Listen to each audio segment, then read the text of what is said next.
The prayer we're talking about is not for request. It is prayer for fellowship, prayer for transformation, prayer to evolve. It is the kind of prayer that can bring you to the mountains of transfiguration, so that you become what you behold. And there were things you touch inside that prayer. The lust that kept you bound for many years, suddenly the hold will break, because the place you entered, captivity cannot be a narrative there. You can continue to beg. It's only in the system of the world that there is a release date, and there are certain crimes that you have your entitlement of life imprisonment.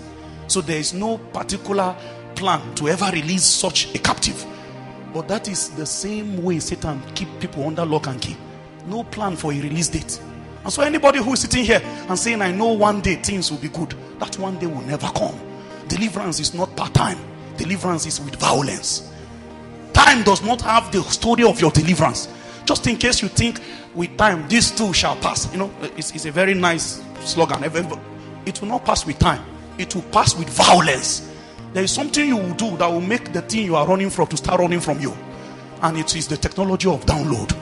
You will download a version of you that is only with God. You will download a version of you that he knew before time began. You will download a version of you that he knew before you were formed in your mother's womb. It is that version you will begin to make reference to. He says we groan to be clothed. It is only by groaning you will be clothed with your form in heaven. Suddenly something will interact with you. It is groaning that made the face of Moses to begin to shine. And he wished not that his face was shining. The whole of Israel could not behold him, so they had to use a veil to cover his face. The technology of groaning. Mind you, a world as carnal as ours, emphasis is not on prayer. We have used prayer to become a personal merchandise. There is a culture in the world. It is a very self-centered consumer culture. Prayer is an enterprise of receiving. God is reduced to an ATM. Everything you want now, it is to use prayer as a means to secure something from God. Prayer is no longer an avenue of fellowship.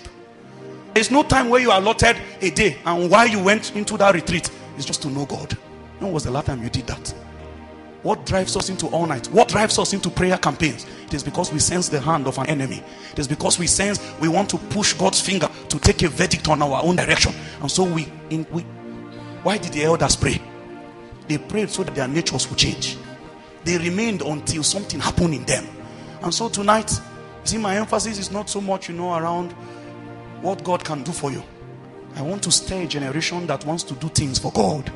I want to push a generation that are ready to be spent for God. It was one of the presidents of the United Kingdom states that says, don't ask what America can do for you. Ask what you can do for America. If with men, a government can come to that conclusion, imagine how disturbed the kingdom is. A whole generation plunged into that same evil culture, self-centeredness. It was James that said you pray and you have no answer because you only ask to satisfy your lust. It is your lust that is driving that prayer. Whether you stay for 5 days on the peak of a mountain, if what motivates your prayer is lust, there is no answer. Mind you, in the chronicles of prayer, the organogram given concerning this business of prayer, he says, pray in this manner. Our Father who art in heaven. You cannot call him your father if you are not his child.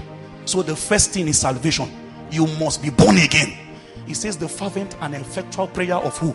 A righteous. People enter and start shouting. Do you have a relationship with him?